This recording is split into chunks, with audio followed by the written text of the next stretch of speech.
Väga erinevad. Ma kirjutasin 2 lehekülge erinevaid värvilisi ja vähem värvilisi märkmeid, et ühest küljest meie sihtasutus Kiusamisvaba kool tegeleb ka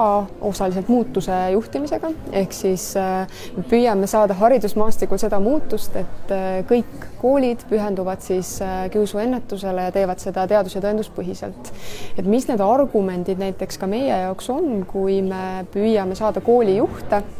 siis läbi mõtlema, kuidas nad juhivad seda muutust oma koolis, et kõik õpetajad, kõik õpilased, kõik lapsevanemad teavad, kuhu suunas me nüüd minema hakkame, mis ressursid meil selleks on ja millist eeskuju näiteks juhid ise selle käigus peaksid näitama, nagu Gunnar tõi välja, et ole ise eeskuju ja ole järjekindel või et üks-ühele vestlused ikkagi aeg selleks tuleb võtta, aga siis, kui on selline tunne, et no lihtsalt ei jaksa. Ja see on minu kui tegevjuhi jaoks ka jälle selline meeldetuletus, et ma kipun ka ise ära unustama, et me küll leppisime kokku, et meil need üks-ühele vestlused on, aga no tõepoolest, et on kiire periood, et jätame vahele ja siis avastad poole aasta pärast, et no ei ole olnud ammu neid vestlusi.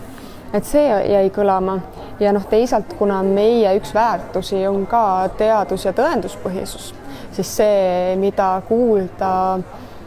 sai siis aju kohta, et kuidas aju töötab, mis näiteks mõjutab empaatiavõimet, eks ju, et see tekib selles